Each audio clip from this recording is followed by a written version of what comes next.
Live, Pankration Philosophy, episode 74. Yeah, welcome everybody. Let's see, before we get the show started, I want to make shout outs to my Patreon supporters. Let's see, we got new supporter Jake Landry. We got Amir, who was at Ender's Comedy Show. God damn it. Mikhail Jackson, Kong, Jay White, who attempted to go to to Ender's Comedy Show. But then he was stopped by an open door. So Austin, Kenji Campbell, Ken Domo, Nuri, and Danny Nguyen.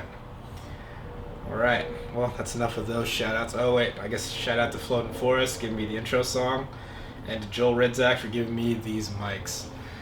And also for my unpaid intern, Ender, and budding comedian. I'm a producer. Sure, whatever.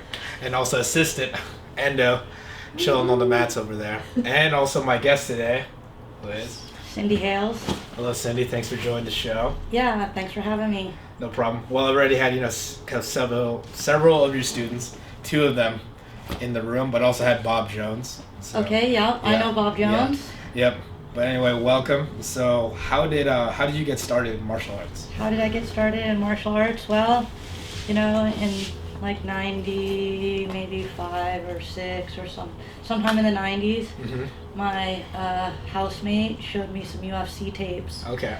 And, I was just like, what is that? That's some crazy. I wasn't really into that stuff, but I was like really drawn to that. Okay. And then fast forward several years, I was riding a bus in downtown Tacoma, and it was like, went in front of Marcelo Alonso, Brazilian Jiu-Jitsu, and I was like, there's that stuff. There's that stuff. I'm going to go do that stuff.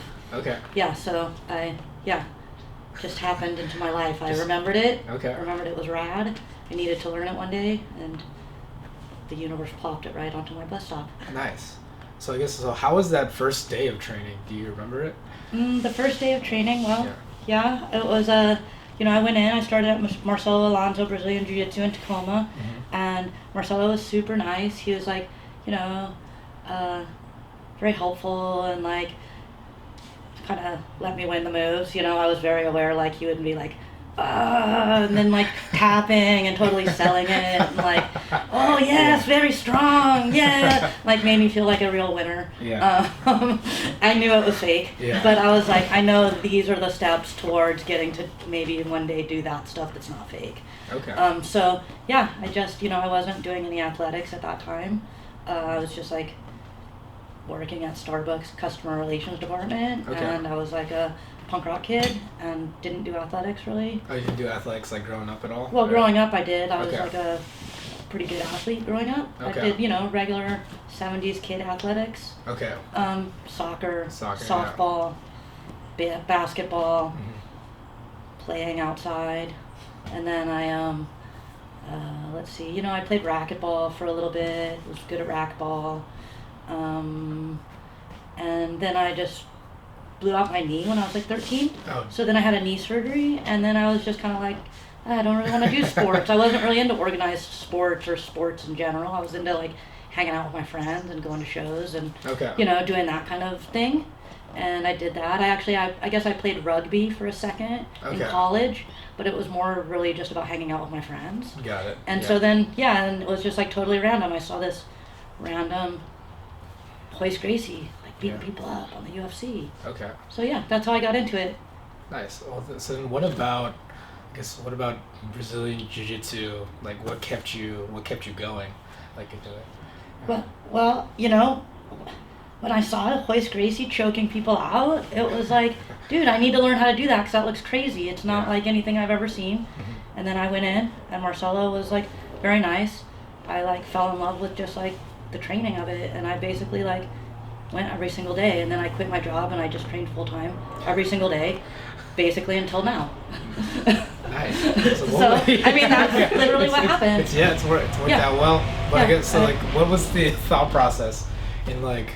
I guess like, because how did it snowball into that? What was the thinking process, or was there any? I don't even know if there was a thinking process. I went in, I was like, this is fucking rad. Yeah. Right? This is rad.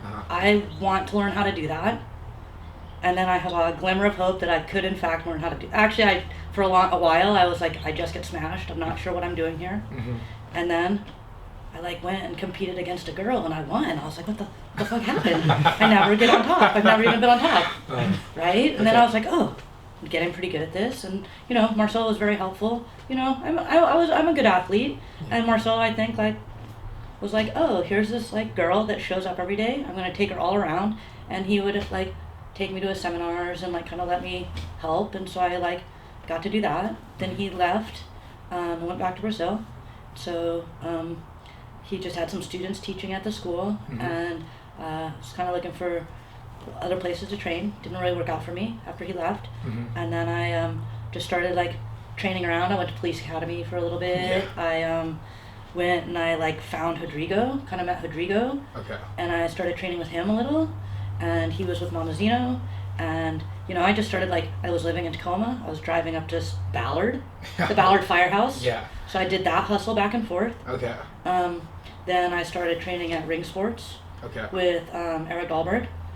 Like driving from Tacoma to Ballard to Bellevue, back to Ballard sometimes, back to Tacoma, working in the middle of the night, and then doing that.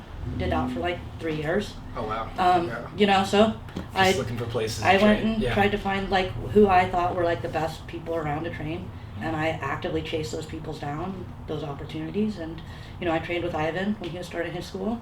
Yeah, I feel like I wanted to be good at jiu-jitsu, and I just like worked my ass off to be good at jiu-jitsu just by like showing up in everyone's room being like, train with me, right? That's like, you know, and I like what prompted it, I don't know. It's just like what I did. And then, you know, people thought I was completely insane. You know, I had like a corporate job. Why. I had a job and like I was like not happy at it. I was like managing like complaints to Starbucks. Oh boy. Okay. Just so that's what I did, and I was hating it. And it was just like, you know, I was married, and I was like, this is my life, sitting in this cubicle, managing spreadsheets about people who complain about Starbucks. And then I was like, this cannot be my life. I'm gonna go do jiu-jitsu. And then I quit my job, and people were like, you're insane. What are you doing? That makes no sense. And you know, and then I like delivered cookies for like $5 an hour, and then I like put some stickers on some boxes at REI in the middle of the night, and, you know, did that, and ended up moving up to Seattle. I had a neck surgery, just like doing all of that stuff from training, and just like kept training and training and training, and here I am in your garage. Yeah. What compelled that? No clue. Personal obsession. Just a little bit. Yeah, you know. So yeah. Nice. So I guess back to like you talk about competing like against a girl. Like so when was your first competition? So like I you know, I did a tournament at Marcelo's against, like, he had like these smokers. I think we were talking about it last night. I was like, oh yeah, one time I got Boston Crab by this guy. So, you know, they had, Marcelo had these like in-house tournaments. Okay, and it was like in a ring in South Tacoma Way or whatever, not South Tacoma Way, in downtown Tacoma. You know, and I went, and I was like, oh yeah, I'm doing this thing. And, you know, I went against this dude, and he like totally Boston Crabbed me, and it was fucking totally ridiculous. But then, you know, later there was another, Marcelo had a school on Nickerson Street in Seattle. You know, I think there's another martial arts school there right now.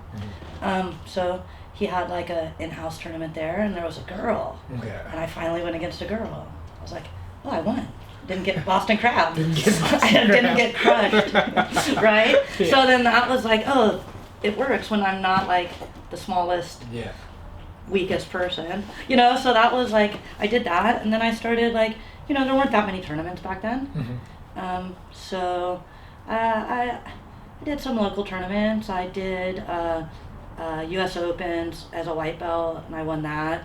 I did Pan Ams as a blue belt, maybe as a white belt, I can't remember, as a blue belt, and I got second the first year I went, and so I did that, and then I did, the next year I did it at Pan Am's as a purple belt, and it was purple through black, and I won that, and then I was just like, I just, you know, was like, then I started like trying to do a little more MMA, and then I was always getting hurt, and so yeah, I just mainly just kept training, and like, I did some MMA, and kept training.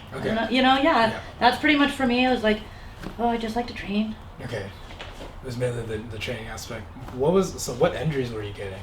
Like other than the neck surgery that you mentioned? Well, I had a neck surgery, cervical fusion. And I like fractured my eye orbital once. I have had like 6 or 7 knee surgeries. Okay. I've had a full shoulder rebuild. I'm looking at a knee replacement at some point. Oh. So yeah, you know, I'm learning like now my whole thing is like, okay, I've like trained a lot. I need to like maybe learn how to train a little differently. I'm a little like obsessed with that and like what's the happy balance for that. You know, I'm getting older. And so I'm like really kind of into like thinking about that now. Okay. So you know, it's an interesting thing, like running a school. Like, how do you take people and get them safely through the jiu-jitsu journey when they believe they are a warrior? Yes. You know, I wanted to do all those things. I definitely knew there was a risk in all the things I was doing, but I don't always know if other people like fully understand the risk. Okay. And you know, I try and help people understand that. Okay. Like, I think people should be allowed to take the risks they want, but I think you should understand that risk. You know, I don't know if a lot of people like want to quit their job and you know, be really poor and have a lot of surgeries. Yeah. You know, I don't know if that's people's goal. If that's the people's goal, I believe that that's like, you know, a worthy goal. But you should know. Yeah. You know, I've talked with like Ivan about that. Like, you know, fighters and like what you're sacrificing and what you're putting on the line there is like much different than the hobby guy. Yeah. And like there's a delineation of those two things, and I think that's like being honest about that, and like as a coach, letting your students know about that, and like counseling them to choose like the best direction for them. Okay. And then I think that direction can be fluid. Do you know what I mean? It's like it's not just like you can only be one thing. Yeah, it's not like set in stone or anything. No, you can. You know, it's like sometimes I want to just do this. Sometimes I think I want to be a competitor. Sometimes I want to go get an MMA fight. Sometimes I want to go do this. But it's like you need to kind of think about those things and like be very like mindful of those things. So I try and do that, like with kids even and parents, like healthy expectations about what their kids can accomplish. You know, and the risk. You know, I was a child athlete with a blown out knee at 13. Yeah, at 13. Yeah. So, you know, I think those things are, you know, people want to be winners and champions, but I think it's like understanding what that really means. Yeah, it's understanding that risk reward. The risk reward and the dedication. Yeah. You know, and it's like, you see that in gyms. It's like, yes. You can say like, oh, I'm this or that, and it's like, well, we all see. Yeah. Demetrius is a champion. Yeah. Right? And you can see that, and someone else could say like, oh no, I'm a champion, and just like taking like basic 1 hour a day classes. There's a difference, you know. They could be their personal best. I listen to all these podcasts, and it's like, are you trying to be like your personal best or the best? Those are different. Yeah. Those are very different. Those are vastly different. Vastly different. Okay. So yeah, I like those. I like thinking about now those ideas and those concepts. Like, you know, as I like mature as like someone in gyms, from being like random person who walked in, to, you know, student of the art, to professional athlete, to gym owner, or well, coach, and then gym owner. You know, like I think there's like different looks. Yeah, different looks and different like phases. And how you think about like really like what scale you're looking at the problem, you know, or like the situation at. It's like, oh, am I looking at it for me, or am I looking at it for the community? Okay. You know, like kind of like wide frame, narrow frame, like really like different perspective from that. Yeah, zooming in and zooming out. I'm really kind of into that. Like I've been talking to a bunch of business guys too about like how do you look at problems. I think like life problems, any problems, gym problems, gym strategy. You know, all of those things. Like you kind of like zoom in on the specifics. You zoom out on the big picture and like understanding what kind of view you're taking, why you're taking that view. So yeah. Okay. Is that kind of viewpoint, is that the same way you look at training or you look at jiu-jitsu? Yeah. I think so, and you know, I don't say I would always say I looked at it that way. I think a lot of times I looked at it pretty narrow. Okay. You know, like this is what my goal, maybe as like a competitor even. Like it was like very narrowly focused on myself in a lot of ways. You know, and like in retrospect, thinking about like, oh, I was looking at it like this when I think about things I did or what, and I don't think that's good or bad. It's like, I think fighters kind of need to look at it that way. Yeah. As a gym owner, I definitely can't just think about me. Yeah. I think there's like different ways you need to think about it. So, now I try and like really run most decisions I make about like, my time in the gym based on the team. I try and like steer away from looking at any one person. And like when I have like challenges or questions I ask myself, it's like, what is the best for the team? What is, it's not about the individual person necessarily. It's like, what is the spirit of what we're trying to do, and how does this fit for the good of the team? Because I can see like, every athlete wants to be the number one focus. And as a business owner and as a leader of a team, my job is to be like, no, the team is the focus. Yeah. And like being, Yes. I'm not the focus as the leader of the gym. My job is to make sure the focus is on the team. Yeah. And that's, that's like one, I guess, example of how I kind of like, my focus, when I was the competitor, I wanted to be, everyone look at me. Yeah. Everyone pay attention to me, and I'm really hungry and I need all these things, and now it's like, no.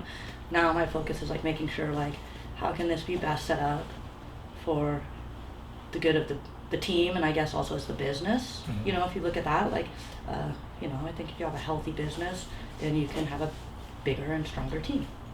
So, looking at I was never really a business person, and I've spent like the last couple of years really being like, I want to bring the level of business technique to my gym that I brought technical skill to a jiu-jitsu mat. I want that level of business technique. Yeah. So I tried to finding your business. I've tried to surround myself with the best and smartest business people. Yeah, so that's like really like what I want to learn now. Okay. Yeah. So how's that going so far? Because I know you're opening, your school is opening, right? Yeah, so I'm I spent about 2 years trying to open up a school. I was at another school and, had an opportunity to buy that, and it wasn't really what I thought was the best opportunity. Was staying there. I was going to open a school with that same team. Then some things went awry, I'll say. And, I feel like in that interim, I had found a really good business partner where we were going to open a school. Okay. And it's like, we're going to open a school, and we're trying to open a GB school. And then, things went sideways. And it's like, well, what was our goal? Our goal was open a school. Yeah. Right? So if that team doesn't work, that doesn't negate the goal. And like, I was very fortunate that I had like someone who was, very focused on what the goal was, not within like a martial arts look. I was like, when we started, I was like, I'm very emotionally involved in martial arts. Yeah. And he's just a business guy. And I was like, I'm going to give you all the information I have about this situation and let you use your business smarts. And I'm going to defer to that. Because it's like, I think in a fight, you don't want to be highly emotional, right? You want to be like clinical and technical. Yeah. And so it's like, okay, you want to also like understand when you are emotional and like get that under control and like mitigate that. So it's like, I was like really fortunate that I had someone like that wasn't kind of in the mix of, the jiu-jitsu world. Yeah. It's nice to have like that perspective. Yeah. Outside that outside perspective. That outside yeah. of perspective to help. Like it was nice for me at least. So I was able to do that, and so then in December we decided to move forward opening just like a gym just under me.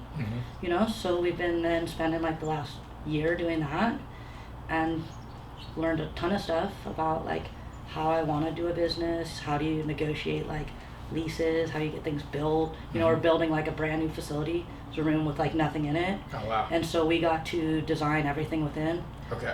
Met with the architect, worked with the city, did all of that down to like, the fixtures, the paint color. We put in all of the plumbing, all of the electrical, fully designed out. So it was like really cool to be a part of that kind of a project. I had opened a school before, and it was like a warehouse where I just rolled out some mats. Yeah. And yeah. so different kind of setup. I'm a punk rock kid. I don't I've never really had. Well, I'm a poor punk rock jiu-jitsu. I'm that person that's just like, I just kind of do what I want to do. Yeah. So one trade-off for that is I don't really have a lot of money, so I didn't really have the means to do those things. So now I have more know-how and means to like be like, okay, I want to be able to now like present what I do have, my skill, in like a more professional way, you know. So it's kind of cool to have that opportunity and like pair with someone who is really good at business and like is able to help me and like teach me those things. So yeah, I just been spending the last year like designing a school, and we're like down to like where they're painting it, and Oh, wow. we ordered the mats and like what kind of floating floor are we gonna do, and so like, you know, yeah, we're in that phase. So I'm just it's getting real close. a couple weeks, after, you know, it's a 2-year project. That's a long time. Yes. And it's been, you know, 8 months of like I've been subletting and like, you know, teaching out of Bob's basement, which I've been like super lucky to have like people around me to support me in like, usually when you lose your job, you don't have the freedom to like pursue your dream, you know, and people like Bob, you know, the ability, like the within the community, people kind of supporting me and like standing behind me and helping me like make sure I can like continue to get my school open has been really cool. So yeah, I'm just like, man, I'm just stoked about it. Nice. Yeah. So I guess how was the transition for you going from mainly just training and being an athlete to then coaching? Like, how was that transition?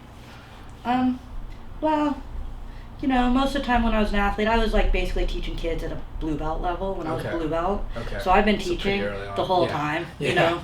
But I look at like my early teaching, and I'll pair it against like, you know, now as I'm like been teaching for a while, like, oh, I remember the struggles of when I felt this way versus now how I kind of frame like a lot of like problems I have teaching. Man, you know, it's just like it's a skill like anything else, and you kind of develop it over time. And you know, I think the things I've learned the most about teaching would be from kids, like how to teach kids. If you can teach a little kid something and make them want to be engaged with it, and you can like break it down to a very simplistic level, and I think that's what's helped me teach adults the most. You know, I think a lot of adults will want it explained these ways and those ways, but they're not even ready for the information. Do you know what I mean? So it's it's like, okay, I can give it to you that way, but then I'll also tell you this way, the 3-step way. You know, and I think like it just really, in my mind, even if it's not for like the benefit of other people, in my mind it helped me really, you know, what do they have, those people that are like, keep it simple, stupid, or like, if you can't like explain it simply, you don't really understand it. Like, I believe that. Like, you know, you need to be able to like see a movement and like what are the 3 most important things, and tell someone that, and then you can add on to that. You know, I remember when I was like first trying to teach kids, and I was training with like some high level wrestlers, and I was learning double legs with like 40 steps, and you know, it's very hard. And then I used to try and teach little kids that same double leg. And it's like, this is a complete waste of time. I watch other people do it, you know, like they're trying to get kids to get every step. It's like, I'm happy if they touch their leg. Right? I'll be happy. And then in 6 months when they're 5, I'll be happy when they touch their leg and pick it up a little, you know, and then when, you know, versus like, oh, I'm gonna not be happy with this person unless they do it absolute perfection. It's like, they're 4. Right? It's not gonna happen. You're gonna drive yourself crazy. So, you know, and it's like, and it's unattainable. So it's like, you know, really understanding like, well, you set like an attainable thing, and then you can add on to that. I think like, you know, I think a lot of times people like over-explain moves because they wanna. I know I did. I want to look like I know what I was doing. Right? It was for everyone to know how smart I was, and I watch other people showing everyone how smart they are with all their details. And it's like, no one in this room really knows the move. You know, so it's like, I think it's just better to like accept that everyone's a beginner when they come in and show them beginner moves, whether they're 3 or like 5 or, you know, adults, and then you get those baseline things, and then you can like really stack on detail from there, and it sticks better. You know, that's kind of how I've like look at teaching. Versus like, you know, throwing a high level equation at someone day 1 and then pretending like they're dumb for not understanding it. You know, and like getting really frustrated with them. So I see that a lot, and I think that's like, that was like the biggest growth thing in my like teaching, was like understanding Like, you don't have to do that. That's not what makes you, like, smart. Yeah, being overly complicated. Yeah. Yeah. And, like, you know, yeah, it's just like, just be happy with the simple stuff. And, you know, a lot of times people are like, what about this? What about that? It's like, well, let's just do this. This is just, like, way more elegant. Yeah. Okay. Yeah, I mean, that makes so much sense. Like, especially, like, even, you know, even in terms of, like, academics, like, you know, mathematics, like, there's all these complicated equations, but end of the day, you still need to learn how to add and subtract. Without that, you can't do any other stuff. You can't do any of that stuff, yeah. It was, one business guy, one of the smart business guys, I was like, dude, I need you to be my mentor. Okay. He, you know, when I was trying to make, like, these initial decisions, and he's very, very smart, and he was like, Cindy, he wrote down, like, plus, minus, divide, multiply. He's like, do you know what these things mean? I was like, yes, I do. Yeah. He's like, that's all you need to know. You'll be able to make your decision, read this book, and you know how to do those basic math equations, you're good. And he was right. Yeah.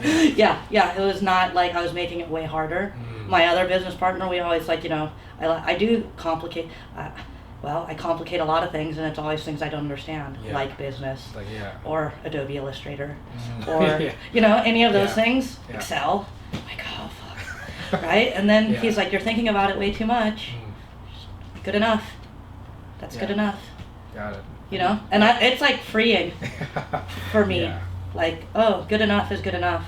Everything is not going to be perfect. If you get stuck on perfect, it doesn't get done. And I think that's a common beginner thing for sure. Mm-hmm. Yeah, it can happen to anybody, really, at any phase, but especially, like, if you're not as... I think the thinking is almost like if you're not as good as skilled as you think you should be. Yeah. Yeah, you kind of... It's that, like, analysis paralysis of, like, they told me these are the steps, I need all these steps are not happening, I'm, like, short wiring. I see, like, a lot of people that are very, like, you know, they want, like, this hard steps, and it's like, well, it's not really like that. Yeah. It's not like that. Let that go. Yeah. It's not like that. You can't, you know, you're going to drive yourself insane. It's like, this is good enough. What's the goal? I try and teach a lot of my moves, like, what's the goal? What's the goal, yeah. What's the goal? It's good enough. You know? If it's like, I need to grab, I've been places like, you need to grab exactly like this, and like that, and then it's like, well, what if it's not there? Yeah. Then it's like, it's over. And it's like, no, it's not over. You're still there. You know, you're still on the guy's back or whatever, just because, like, you don't have certain grip. Yeah. So, you know, I think people, like, kind of get in their way with that stuff a lot. Yeah, but almost with that hyper focus. Yeah. Almost like looking too, like, deep into it. Yeah, or like, you tell them, maybe they want to be, like, so eager to please. I don't know, you know, you tell them these steps, and then that one little thing isn't exact, and they just, like, can't move on. I don't know. Yeah. You know, it's interesting just seeing, people learn, or, like, where are the hiccups in the movement from there. Yeah. Okay. So you're learning, so you said, like, you learn the most from teaching kids, and then that kind of goes throughout. How is teaching others, how has that changed, like, how, I guess, your own training, or, like, looking at techniques from there, like, when you personally train? Yeah. Well, when I personally train, I, like, watch other people's stuff, and I see all kinds of moves. So I'm like, that's a great move. I don't even know if that person knows what they just did. And so I'll try that kind of, you know, I watch people, and brand new people do some crazy stuff. I'm like, oh, I'm going to try and turn that into a move. You know, what, like, teaching people has kind of done the most for me in one way is, like, when I go back and learn new things, I'm, like, a little more forgiving on myself. And then also, like, when I learn new things, like, I kind of try and force myself. You know, I'm pretty good at jiu-jitsu. Like, I have a general knowledge of it. So it's like, dude, I need to go and learn, like, things that I'm not good at. Like, go put myself in those situations. And I find that makes me, like, a better teacher. Like, it makes me a little more, like, you know, forgiving on other people, too. Like, I am very aware of how it feels to not be the smart person in the room. Like, you know, if I just sat doing something I already know how to do, it's like you can kind of feel like I can, you know, I'm like, oh, I'm good at this. Just good at this. I'm always good at this, and everyone knows I'm good at this. And then it's like, well, I think it's very good to be around, like, you know, I've been learning to ride bicycles. I'm learning, like, hiking. I'm teaching myself to swim. Okay. I'm terrible at those things. I don't know how to swim either. Dude, I started, and I would have, like, full-on panic attacks. Like, one lap, not even a lap, one length. Like, now I can swim 1 mile. No stops. right? Yeah. And so it's like, you know, it took a long time, and it was like very humiliating. Yeah. You know, but it's Yeah. like I think then it made like I'll go back to class and it's like, oh, it's way easier to relate to people who like don't know what they're doing. Yeah. You know? It gives you that perspective again on, oh yeah, I'm a beginner. That's that feeling. Yeah. And Yeah. you know, Cindy, how would you feel if someone was like, do it this way? And you're like, Yeah. it's overwhelming as you're trying to do it, you know? Yeah. So it's like I like really trying to always like kind of do those things, and like when I feel like too comfortable and like, no, let's go do something that you're terrible at so you can so you get not back feel to too that special. mindset. Yeah. You're not too special. Yeah. No, I think that's a, I think that's a very important thing. Yeah, just keeping, because if you insulate yourself in things that you're always good at, then you end up, it's kind of like an echo chamber, like, oh, I'm good at this. And Yeah. it just keeps like going back to that. You might start to like think you're like just super special. Yeah. Yeah, so you know, I think like I think really in jiu-jitsu, teaching has been like definitely the best thing that I've done, just like because it's like, you know, it's less narcissistic than just like being an athlete. Like you need to like care more about the other person's outcome and you know those kind of things. Like when you're just focused on yourself, I think it's a good experience. You learn a lot of good things, but I think like, oh, how can you kind of like then point that back outward and like help other people and like, oh, you know, I think it's like cool to see like not necessarily like building. Well, it's cool to build people who win things, but it's cool to like see like someone who comes in like, oh, not super comfortable, you know, or like little kids or like awkward or whatever, you know, whatever. And it's like, oh, their life improved in some way through jiu-jitsu. I like that, and I like the people that, you know, I feel like kind of like, man, I get to meet all these like smart people that just like show up and I teach them stuff and they think I'm super smart, right? And then all of a sudden I'm like, dude, tell me all this stuff that you know. Yeah. So, you know, many of my smart friends I've met through jiu-jitsu. Yeah. And so I find myself like lucky through like just like, oh, I just kind of go to work and all these like cool people show up. Yeah. Right? They just sort of show up in my room and they already assume that I'm smart. Yeah. Okay, so I don't have to like really worry about that most of the time, and it's awesome. Yeah. Nice. So I think that's good. Okay. So an earlier point you made was talking about that, like that risk assessment, especially on people that don't quite understand like the risk of, I don't know, let's say like jiu-jitsu. So how does that go about, I guess, like making that known to them, or like I guess showcasing that, like someone who's not quite, I guess, like not quite aware of, I guess, the cost, or I guess like the dangers of it. Yeah. Yeah, well, I don't know if I figured out the perfect way to do it. Okay. It's like, you know, I try and tell people sometimes, and I'm like, yeah, people would have told. Well, people did tell me those things, and I was like, whatever, whatever. Yeah. You know, then some people, I just, you know, I have all these like little rules in my school, and I kind of like, well, you know, what's the best way to do it? I'm not always sure. I kind of like waffle back and forth. Okay. You know, I'm trying to be a little more open in one way of like, well, maybe you should let people like do a little more. I'm like, how much advice is good advice? Yeah. How much is, you know, just too much? Yeah. Well, one main premise I'll go to is you can't control people. Yeah. Right? You can't make people do anything. I do know that. Yeah. I understand that. I understand that when a lot of people told me a lot of things, and it's like, yeah, I don't care. Yeah. You know, so I just try and like kind of tell people, and it's also like, well, I just tell people what happened to me. Yeah, this is what happened to me. You know, if you let people slam you on your head and go with giants, and you know, do that a lot, you might get hurt. You know, and then you decide. You know, it's like then you can keep deciding, and you know, but it's like you just tell people, and you know, then I don't think a lot of people always listen, and I think some people feel too protected. But you know, in the end, it all shakes out. Really, who I feel the most onus on protecting is like children. Obviously, you know, it's like, I don't know if you should be doing that. You know, you know, I'm like, there's plenty of time for you to do those things later when you can make a decision. You know, you know, you see like some of these tournaments where they're like letting a little kid get slammed. It's you know, it's like it's like I understand everyone can be a champion, you know, but it's like I just don't really know. And it's like, well, I think I've actually been in that position where it's like, well, what I do know for myself is I'm not comfortable with it, so that's kind of what I go with. Because you know, it's like, well, I'm not super comfortable with like certain things. It's like, if you're comfortable with it, like, sure, there's someone else that's comfortable with it. You know, I think there's like on those levels, you just have to kind of be like, well, some things I'm not into. You know, I would not like with kids like getting slammed on their heads, let's say. Okay. You know, I wouldn't want to be the coach that maybe was had a kid break their neck. Yeah. There's other coaches that would be doing that, and that would be fine. Like, because there's the person with like the real onus, I guess, would be the parent. Yeah. Right. So I think like I don't have any kids, and they're not my kids, and you know, people can again do whatever they want. It's just like, well, I don't want to do it.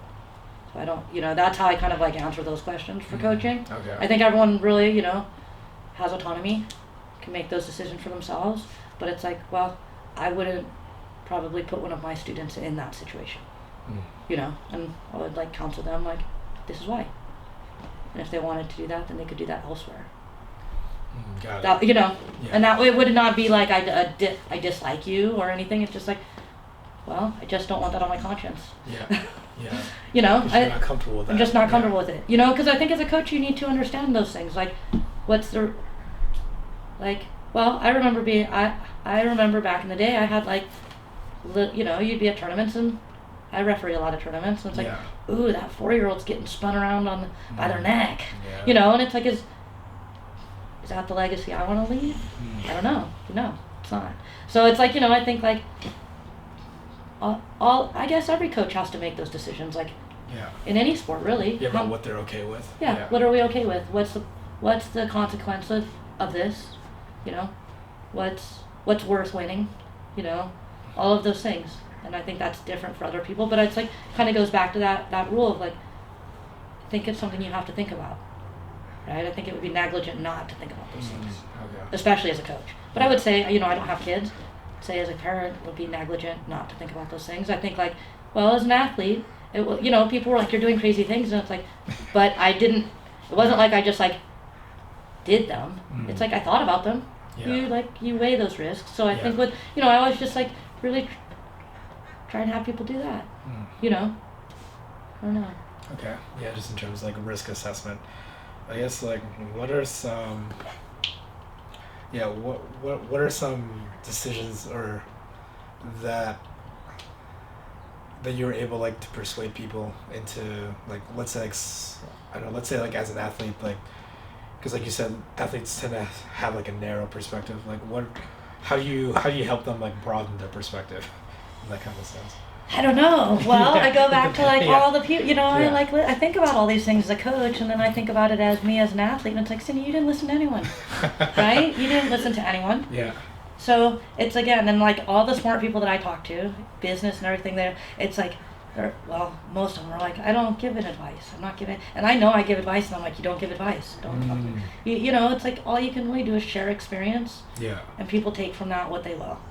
You know, I find like, anytime I'm like, you have to do this, sound like I'm, you gotta do that. It's like, I don't know how much you're really getting the information anyway. Just sounds like a lecture. Yeah. I feel like that with kids. It's like, well, once I start lecturing, then they're out of, they're like, the attention goes away. They're thinking about Fortnite dances. Yeah. I've lost all hope of them like listening to me. Yeah. You know, so it's like, you gotta keep the message just like, dude, well, here's, you know, and I don't know how good of a job I do with it. It's like I just try and be like, well, this is what I do. You know, this is what I do. I'm here to support other people in doing pretty much what they want to do. If it's like, you know, not something I'm comfortable with, I'm just like, dude, I'm not doing that. You can do it. That's cool. I'm not doing it. You know, and it's like, dude, I used to respect people. Many people have told me that, like, I'm not doing that, Cindy. You can do it. I'm not doing it. And it's like, all right, I'm doing it. You know, I don't know. So. Yeah, I'm just trying to figure all that out. But I just think about it and like try and tell people like, this is my experience. Here's how things went for me. I try and like always just think about things pretty like, you know, good and bad and everything. There's like, you know, sometimes people only like, oh, this, we're always winning, this is always great. It's like, well, it's, you know, life is hard. Yeah. There's ups and downs. Can't like only see one. I like to see it all and like. Yeah. See it in its totality. Experience like, okay, yeah, some things suck. I mean, some days suck. Yeah. Sometimes training sucks. Some people don't, you know, that's not positive. Dude, it's realistic. Yeah. I've gotten squished. You know, I like little kids that are like, how much longer? I'm so tired. It's like, true. Yeah. Fair enough. I know the feeling, but we're still going. We got 30 more minutes, jerk. Yeah. You know, that's a fair statement. Yeah. So, you know, I just like. Yeah. Giving them the whole experience. It's the whole experience. Yeah. You know, I can say like, oh, everything was like easy. No, it wasn't. It's not a travel brochure. It's not easy, but that's what makes it interesting. You know, I think like if it was just like, this would be pretty boring. Yeah, because if it was all good, then it would be boring because it will all be. And then, you know, if it was all good, someone would fucking complain about something. Yeah. Right? Yeah. Like, oh, then good would be terrible, right? Yeah. So it's like, well, you know, not every day is great, but we get through it. I have this thing where I'm like, kind of embrace it. It's like, you know, it's hard to come back after something sucks, right? It's not hard to come back like when it's great. Yeah. Like, you know, when everything was great, when you have a perfect day, it's not hard to come back when you know everyone's gonna love you. You just won. It's not hard to show up at the gym, to work, life, right? When everything is going great, it's not hard to show up. Yeah. When something is going shitty, it's hard to show up. Yeah. If you show up that day, that's the one that counts. That's how I look at it. Like you see people like, dude, that kid, you know, that person had like a really hard day. How will they respond? If they show back up, you see people, you know, maybe not necessarily just like one day, over time, the accumulation of time. Yeah. The people who show up day in and day out, those are successful people, in my opinion. Okay. So what have been some, I guess, like shitty days that you've had training wise, or like in jiu-jitsu that you remember still many. 90%. What are you talking about? No, I remember like it's hard, you know. I don't know, like I guess for me it was hard. Jiu-jitsu was very hard. It was not easy for me. You know, I've had people like, oh, I just win all the time, and it's like, I'm like, what is wrong with me? Because I always lost. Like I literally lost. I don't remember winning in the gym. I still don't win in the gym. And I know a lot of people who tell me they win in the gym, and I'm like, that's weird because you don't win other places. I'm confused. I'm confused because you're telling me you're going to win. I'm not trying to be, I'm being a little bit funny. I'm being a little funny, right? But it's like, it's kind of one of those things. It's just like, well, I deal in reality. You deal in your brand of winning. I deal in reality, right? I'm not always winner. It's true. It's true, right? Maybe someone is. I just don't relate to it, you know? I guess, like, look at me in a gym. I'm not the strongest person either. You're not either, probably, every day. Nope. Right? So it's like... Thanks to that bully there. You get used to, like...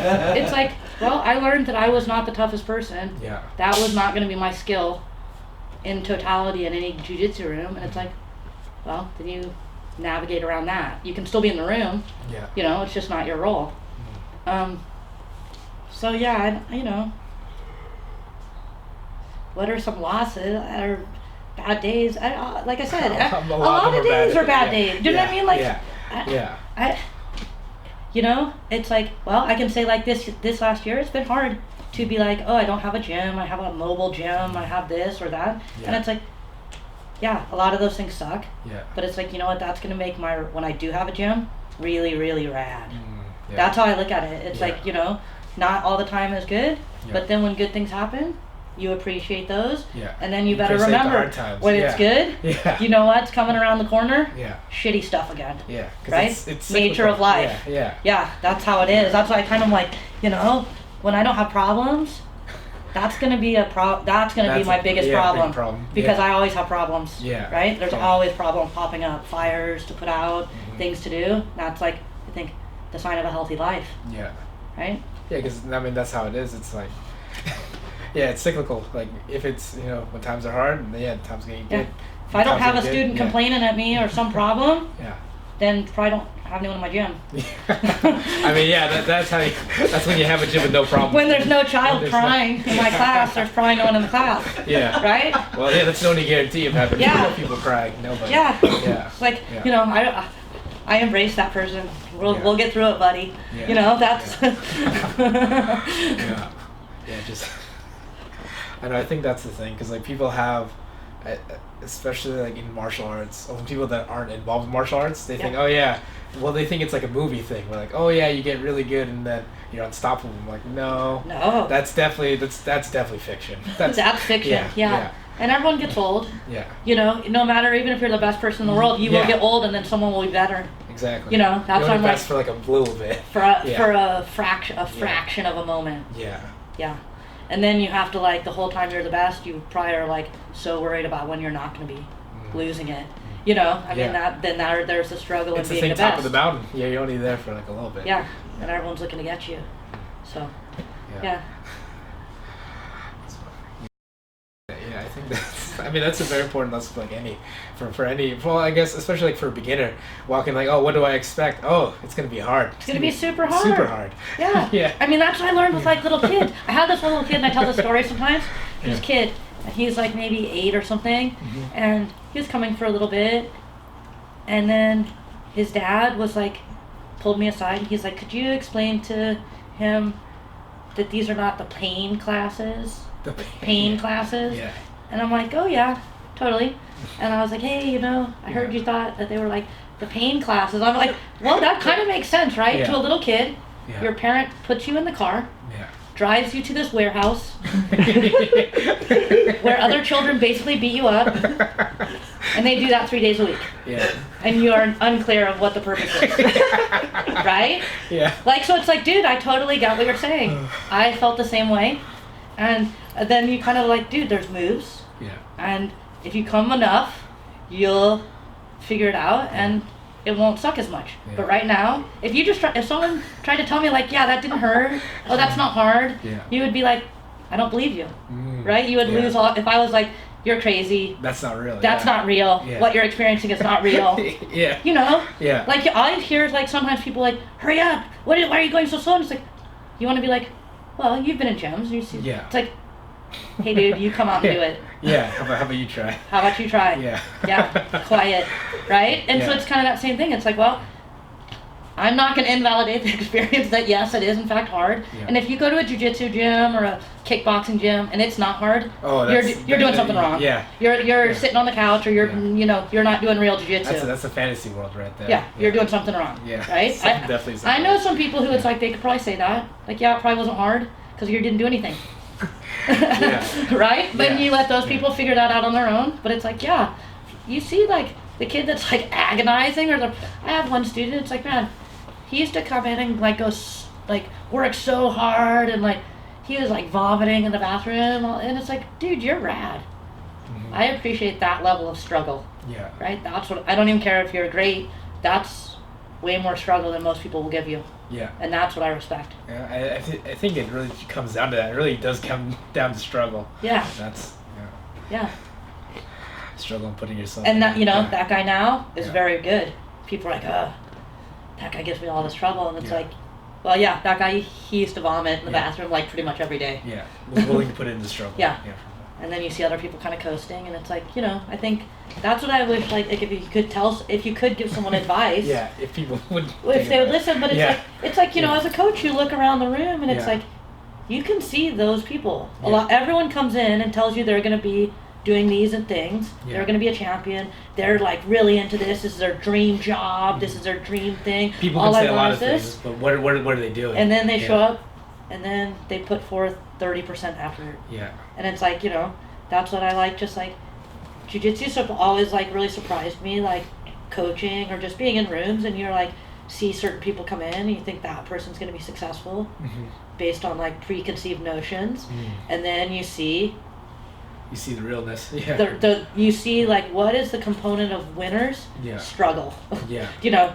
Full dedication and struggle. Yeah. And it's like you see like every guy who's a world champion has struggled, I would say. Yes. Right? Every person, even if they aren't a world champion, those guys that struggle and vomit daily in the gym and don't like even really say anything about it. They just do it and then go, like pretend they didn't and just go again. Yeah. It's like those guys are usually successful in other parts of their lives. Yeah. You know, that's what I've noticed, like in almost 20 years of sitting in gyms, it's like, what's the common denominator of winners? What I would perceive as like winners in some aspect, you know? It's like the people who will put that amount of time or like just effort. Yeah. Into effort, just like sheer effort. Yeah. You know? Sheer effort, and especially in cases where it's very uncomfortable. Very uncomfortable, and often even like futile. Like it's just like I'm still losing, and they just keep you know. It's like not effort for a few days, effort consistent over time when you just keep getting smashed. It's like you know, there's a lot of things that it's like, oh, I'm not good at that, just don't do it, and it's like. That's where I used to do that. A lot of things. I know, like, oh, I'm not, like, good at art. I'm not good at these things. I just stopped doing them. Mm-hmm. And then it's like, I'm not good at swimming. And it's like, you're going to go fucking learn to swim. Because think of that person that was, like, obviously not good at jiu-jitsu that's in there dying. Go have your panic attacks in the pool and learn to swim. You know, and I think that's, like, that motivates me. When I see someone, like, struggling like that, dude, I'm like, you better fucking go get after it, Cindy. Yeah. That person is gonna outdo you. I get like really like, I fucking gotta go do something. Yeah, it's like to me, I guess that's like maybe one of my favorite parts. Yeah. Yeah, no, that. Yeah, that struggle is so essential. Yeah, because if you can't coast and expect to be good. No. This just doesn't happen. No, I think people do, and I think that's like a notion of life in the modern world. You know, like. That instant gratification. Yeah, you know, and it's like. Things that don't allow for that, you know, I like those things. Yeah. I like those things, you know, because it's like you can't. I mean, I guess you could buy belts, you could buy certain things, but you can't really, in my mind, like you can't, like you can tell who sucks. Yes. Right. Like, it's not that they can beat who wins or loses. It's like you can tell who knows how to do jiu-jitsu. When you roll with them. Yeah. You can tell, like, I like bike riding because it's like, well, you get on there and you just fucking pedal. Yeah. And it sucks. Yes. Right? Yeah.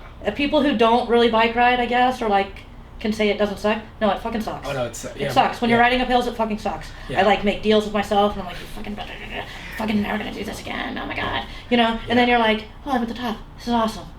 Yeah. And then back through it and like all, like, you know, it's like if you got on the bus or let someone pick you up and drive you, then you would know you cheated. Yeah. That's what I like, go on these bike rides. And I'm like, there is no way in hell I would ever fucking call my friend to come pick me up. I'm like, okay, I'll have my friend like come pick me up if something happens, and I'll be like tired, and I'm like, maybe I'll call my friend, I'll have like all these like in my head, maybe I'll call him, they'll come get me. No, I'm not going to. I'm not going to do it. And then it's like, no, you know how you get home, you're going to fucking ride. Yeah. Right? Otherwise you're going to suffer the humility of calling your friend to come pick you up. And they're going to laugh at you. Yeah. Know that you're a baby. Yeah, the willingness to put yourself in that struggle. Because you're not going to die. Yeah. Right? It just hurts. Well, I think that's you feel like you're going to die, but you're not going to die. Yeah. It just hurts your legs. Yeah. Yeah, and you're just being a baby. If you stop, you're literally just, unless you get hit by a car, you're just being a baby. Yeah. My dad's an avid cyclist, and I don't know how he does it. He does those like Seattle to Portland, or I think he just biked all the way to Whistler. Okay, last weekend they had that one. Yeah, he did that, and he's like, you know, it's insane to me, but it's like, well, what I do, I guess, is insane to him. So I guess we gotta meet the middle there. Totally. But no, it's I don't know, just embracing in that struggle, embracing in that suck, but keep going, I think is the biggest thing. Yeah. If you know, you're not gonna die. Things, any of those things, like if you realize like. Okay, I can do that, then that like opens the door of all the other things you can do. Yeah. You know, like, well, it's not going to suck as bad as this. Yeah. You know, that's what I think of a lot of things. Like, well, this doesn't suck as bad as that. Yeah. Like I did a crazy diet for one of my fights, and it's like, well, this doesn't suck as bad as not eating. You know, that was like a big thing. Like, well, does this suck worse than not eating because you didn't eat for like fucking a month? You know, so like. Yeah. Do you sort of like put it like if you're like, oh, the hardest thing I did was like. You know, not eat a cookie or something, then that's different, a different metric. So it's like you can kind of push that boundary. I think they call it anti-fragility. Anti-fragility, yeah. Oh yeah, just pushing. Like if you can stress something, then it makes it strong. You know, it's like it makes it anti-fragile. Like if you're like always pampering something, then it's like actually more easily broken. Yeah. especially in the mind, like from there. Yeah. I think a lot of people don't really push themselves, like mentally, but I think that's just a common thing, like nowadays. Yeah. It's a common thing, but I don't know. Let's see. So how is we talked about your school, but what's your school called? I don't think we Well, mentioned my that. school is called Sleeper Jiu-Jitsu. Yeah. So yeah, my school is called Sleeper Jiu-Jitsu, and we're going to be opening in Lynwood on Highway 99 in a few weeks, few weeks, and I'm actually, I guess I haven't, I have always a million projects, but then I've just been like, no, don't get super ADD. You've got to focus on this one. It's got to be priority because you need to get it happening. But I have like other projects I'm trying to work on, kind of helping these schools in Nicaragua, where I go down, and I tried to like start a team with my friend where we'll affiliate those schools down there. There's also one in Costa Rica, so I have kind of doing that project. I'm gonna try and do some camps. Okay.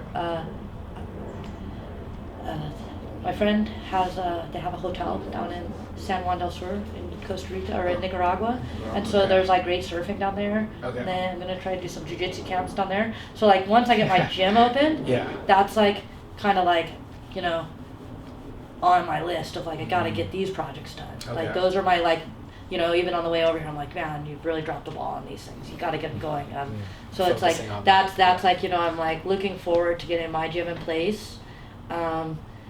And then kind of seeing what I can do to help those schools, to help, I have a friend and he's just been running the school down there, and there's some like political struggle in Nicaragua. So there's been, tourism has really dropped off, and it's like kind of keeping the gym going. They do a lot of cool programs with kids. They teach all the local kids get to come for free. Oh, wow. They teach them surfing. They do after school programs with them. Do jiu-jitsu. So I'm into that, and I really just like going down to Nicaragua. And so we're gonna have a team called Roman Fight. So it's my friend Alex. He lives in New York. Okay. So he's a black belt in jiu-jitsu too. And then my friend Johnny, who's down in Nicaragua. So we'll be doing that, and just like trying to see how I can fit that in with the stuff at my school, try and see about getting other schools opened, and just kind of seeing like where we can take it. It's just, I'm just super stoked about having a school and like moving forward with that, and kind of like, I guess like the next chapter of growth for me is like, how do I do those things and run a successful business and keep doing jiu-jitsu, and I want to try and start competing more again for just gi jiu-jitsu. I've been like not doing, I did Master Worlds a couple years, won that, and then just haven't been able to train this year because of just not having a gym. So I'm gonna try and start doing that next year, and so a lot of projects in the works. I like to stay busy, and then bit. I'm gonna ride my bike and all of those things, and so it's just like just trying to keep doing all the stuff that I like doing in life, and like learning how to swim. And I'm gonna try. I want to do like some like man. I want to do these like triathlons where they have this thing called like aqua bike, which is basically just like it's like cheating. It's like the cheater method of a triathlon where you don't do the running. Okay. Because I have a bad knee. So it's just the biking and the swimming. Yeah. Okay. So I want to do that. That's like kind of like I'm like. All right. Because aqua bike makes it sound like that you're biking in the water. Yeah, that's not true. No, it's just like biking and swimming. Okay, just no running. No running, because I'm not really good at running. 7 knee surgeries, right? Yeah, lots of knee surgeries. And I even was like, I was like, I'm going to try and, I was like doing all this hiking. Okay. And I'm like, well, I think can run. And then I ran and I like pulled my calf so bad that I have actually like not been able to walk basically all week. I'm like, well, it got a little better, then I went hiking again, and then it just immediately pulled. So I'm like, probably shouldn't do that. Stick with the swimming and the biking, at least for now. Okay. And then, so where can more people find out information about your gym? Like, you have a website? Well, they can find it. The website is sleeperjj.com, and it's on Facebook, Sleeper Jiu-Jitsu, and Instagram, and all those All the, the all social the media the, stuff. the interweb stuff. Mhm. So you can go there. People can, of course, come by and visit. I'm on Instagram, Cindy Hales, or on Facebook. I'm on all of that stuff, and yeah. Nice. Oh, so how did the sleeper name come about? Well, it came about. It's not what anyone thinks. It's a little bit of a letdown maybe for jiu-jitsu people. It was like a Yeah. I used to take care of this old guy named Petey. Okay. He had MS. This is not where I thought this would start. No, that's what no one Yeah. does. So I lived in Yeah. Tacoma. I was taking care of an old dude. Okay. It was before I even did jiu-jitsu. Oh, okay. I actually tried kickboxing for a little bit. He was calling me like the sleeper because he just didn't think I was tough. Oh, okay. Right? It's like an old car. Yeah. It's a car that's shitty, looks shitty but goes fast. Oh, okay. Right? So it's a car that looks shitty but goes fast. Oh. It's like a car culture dude Okay. thing. And so Yeah. I was a sleeper because I did Okay. not look tough. Oh. It's kind of a backhanded compliment, really. Yes. how did that stick, or did you that just stick? I just thought in it was your mind? funny. I thought it was super funny. Yeah. Okay. Hey, you don't look that tough, but I guess and you're this, all right. this guy, well, and that's like, I mean, Yeah. many people have said that. I like, Yeah. a lot of times I like to go to gyms, and I Yeah. just like show up at the gym, Yeah. especially like if it's a no-gi gym, Yeah. and I'm just kind of there, Yeah. and then like I'll roll with people, and I can see people like really fucking confused, Yeah. and then I have to be like, it's not my first day. Yeah. I'm not ready. I'm sorry that you felt bad about yourself for a moment. Oh, So that's- yeah, Petey was awesome. The old guy. He was like just like a old dude that would like. He rode motorcycles like a new Evil Knievel and like was a fucking old timer, fucking rocker dude. He was rad. Yeah. You know, it was like actually he was just rad. I just Yeah. was like thought he was rad and thought it was funny. So yeah. Oh, that's funny. Okay. Yeah, so hopefully some people will come and visit my gym, and yeah. Cool. All right. That's been Cindy Hales, Sleeper Jiu-Jitsu. Yeah. Thanks, Petrolo. No problem. Thank you. Yeah. Bye, everybody. Thanks, unpaid intern. All right.